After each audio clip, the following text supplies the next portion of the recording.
The tornado tore through Harlan Ranch on a sweltering Thursday afternoon. Maria Ruiz stood amid the splintered ruins of the main stable, her Mexican accent sharp with urgency as she barked orders at the ranch hands.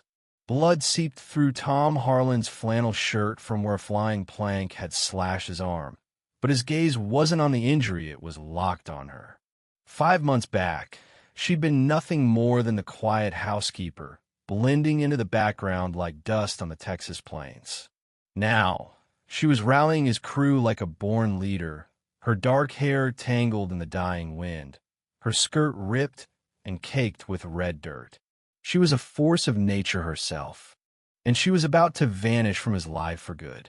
"You need a medic," she said, dropping to her knees in the muck, her hands shaking as she pressed a rag to his wound. Tom grabbed her wrist. "Don't go, Maria." She averted her eyes. "The whole county's whispering. They say I'm not good enough for you." "Let him whisper," he growled, pain mixing with raw emotion. "You're the toughest woman in all of West Texas." But was it too late? Had the gossip, the glares, and the invisible walls of society already shattered what they'd forged in secret? If you've ever questioned whether love can bulldoze through hate and prejudice, stick around. This tale will make you rethink everything. Spring dragged its heels into the Panhandle that year, 1892. Tom Harlan watched from his farmhouse window as the new girl, Maria, something hard to pronounce, last name from south of the border pin, closed to the line out back. She moved like she was afraid of casting shadow. His wife, Ellen, had passed 6 years earlier from fever, leaving him with canned beans and talks with his old gelding. His calloused hands had carved out a 10,000-acre spread, but they'd lost the knack for tenderness. Maria's English was halting, laced with fear. She cooked like a dream and cleaned like she was vanishing into the woodwork. For a month, Tom hardly registered her existence until that stormy night. Thunder rattled the windows, and he found her in the kitchen at 2 a.m., flour dusting her apron, eyes red from crying. She was kneading dough under the flickering lantern. "Can't sleep?" he asked. She jumped, nearly knocking over the bowl. "Sorry, Mr. Harlan. I make tortillas for breakfast. Storm reminds me of." She hunted for the words. "Of floods in Mexico, when I lost my parents." Tom had endured 55 years without realizing grief could sound so poetic in a soft accent. "My Ellen used to bake when the world got too loud," he said softly. Maria paused, her hands still. "Does she make good tortillas?" "Worst ones this side of the Rio Grande." Tom chuckled faintly. But she tried. In that moment, something cracked open between them, not love, not yet, but a shared understanding of empty nights. Come morning, a fresh batch of empanadas waited on his table. They tasted like a second chance. As spring bloomed into summer, Tom started inviting Maria to share supper at the table instead of eating alone in the pantry. She'd sit primly, hands clasped, responding to his questions with measured words. "Tell me about Mexico," he'd say. "Beautiful land," she'd murmur. "Hot like here, but with markets full of color. You miss it." Her smile held sorrow.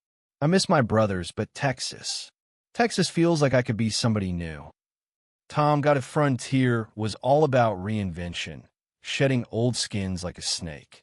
Their hands grazed when she refilled his coffee. She didn't flinch away. Then came the grip in August, a nasty bug that laid him low. It wasn't fatal, but Maria nursed him like he was on death's door, bringing broth hourly, reading faded newspapers from Amarillo, dabbing his brow with cool cloths. On the fourth night, feverish and mumbling, Tom clutched her hand. "Stay," he rasped. "I stay," she whispered, "until you better. Not just till I'm better." His eyes pierced hers in the dim light. "Maria, I need you here. For good." She touched his fevered cheek. Tom, the way she said his name, like a quiet vow, sealed it. When the sickness lifted, The air between them had shifted forever. But Tom Harlan was a big name in Randall County cattle baron, with Polan Maria Ruiz was the hired help. Folks around there drew lines in the sand, and crossing them invited trouble. Mrs. Whitaker from the Amarillo Savings Bank spotted it first. Maria's dresses were cotton voile now, not rough calico. She carried herself taller, like a woman who knew her worth. "That Mexican girl's getting uppity," Mrs. Whitaker hissed to her husband over eggs. "Tom Harlan's playing the fool." The rumors spread like wildfire through the feed store and saloons.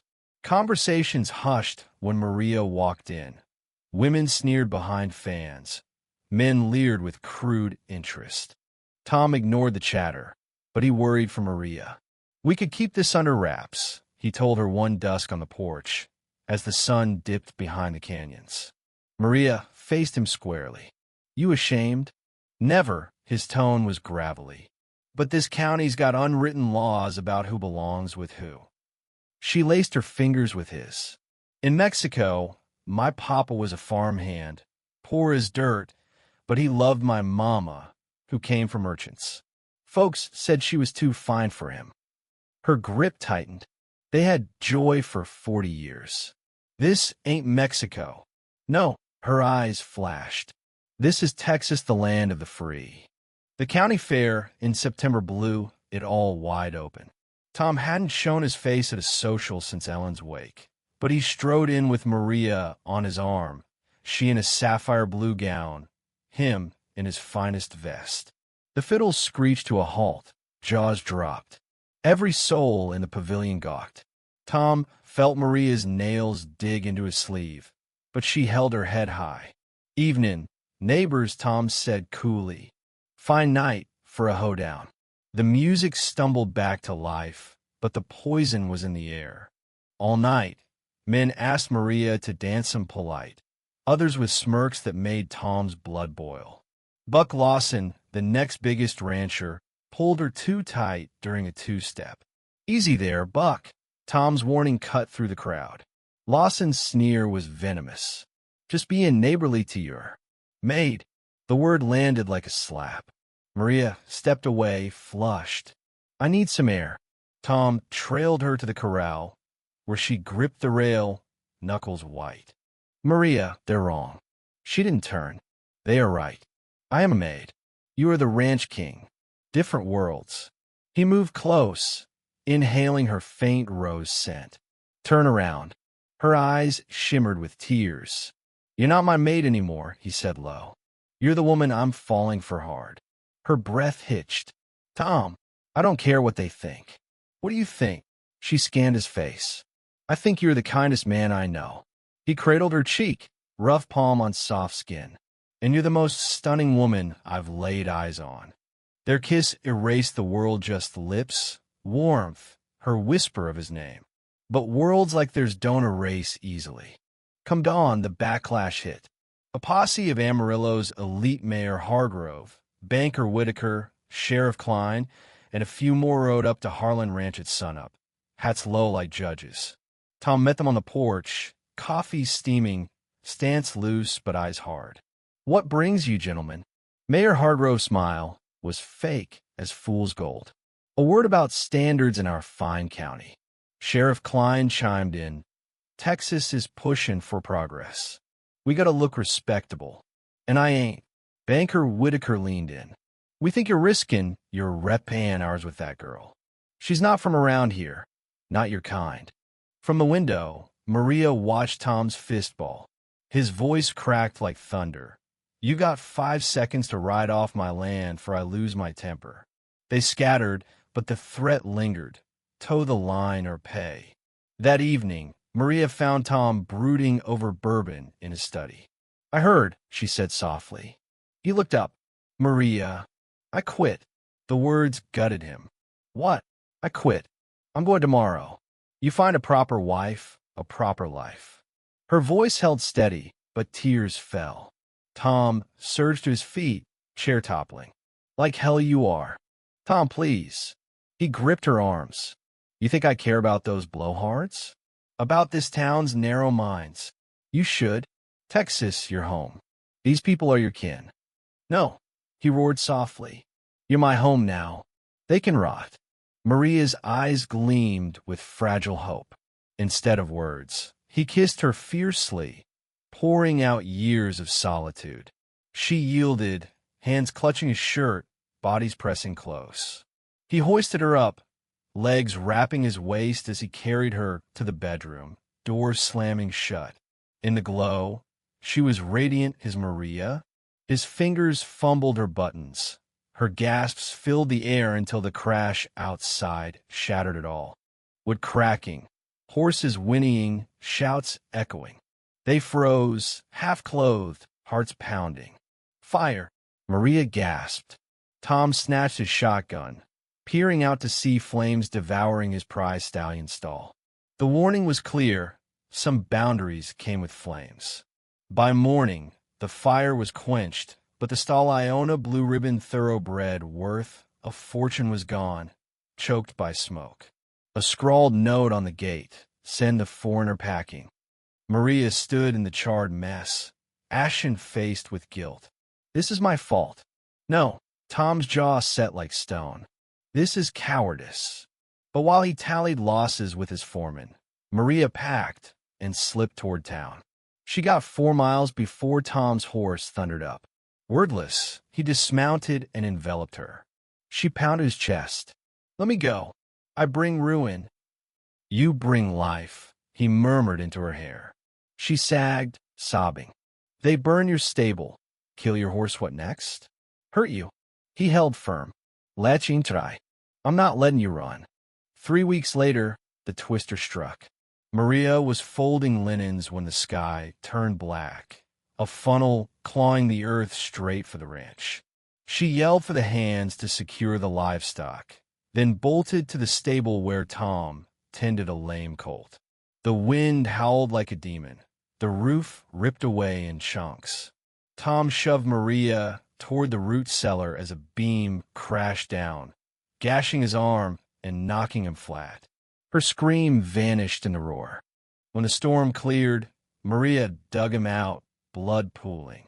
For a heart-stopping second, she feared the worst. Help!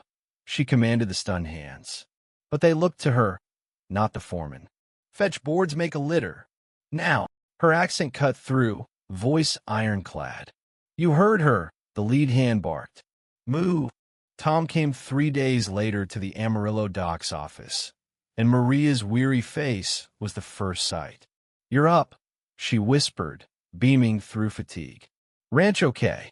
I handled it. How long? He groaned. 3 days. Doc says concussion stay in town a week. A week under prying eyes, fueling more talk. Tom grasped her hand.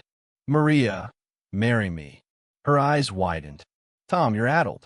He sat up, wincing, clear as day. Marry me. Today. Tears flowed. People will. Let him. We've given him enough fodder. She saw only certainty in his eyes. Yes, she breathed. Yes. They were the next day in Sheriff Klein's office, the same man who'd warned him off. Maria, in her blue gown, Tom bandaged and beaming. The sheriff's wife witnessed, lips pursed, but even she softened at their kiss. You may kiss your bride, Klein grumbled. Tom didn't hesitate. Spring burst early in the Texas Panhandle, 1893. Maria Harlan misses. Tom Harlan stood on the rebuilt porch, hand on her rounding belly, watching her husband break in new Mustangs. Ruiz's taqueria opened in Amarillo 4 months post-wedding. At first, the town's ladies boycotted the outsider's spot, but Maria's enchiladas and churros won battles that prejudice couldn't. Now, it buzzed. Even Mrs. Whitaker conceded her tamales were the best east of New Mexico. Tom swung down from his horse, still handsome at 56, gray streaking his hair. How's my girl? He embraced her from behind. Like a buffalo, Maria laughed, leaning in. But happy buffalo. His hands felt the kick. Boy or girl? Girl. Fierce one, like her ma. She turned. Regret the hassle we faced? He pondered. It took time, but Amarillo thawed. Success smoothed edges. Ranch booming, taqueria thriving, Tom on the county council. The real folks stood by us, he said. The rest? Don't matter. Maria's smile was wildfire. I love you, Tom Harlan. And I love you, Maria Harlan. They watched the sunset paint the plains gold, wind whispering of fresh starts. On that vast Texas soil, harsh, yet forgiving Maria Ruiz Harlan had claimed her true home. What do you think about this story? Did the prejudice and drama make your blood boil? Or do you side with the town's old ways? Share your stance in the comments below. Let's debate whether love really conquers all in a divided world like ours. Your thoughts could spark the next big discussion.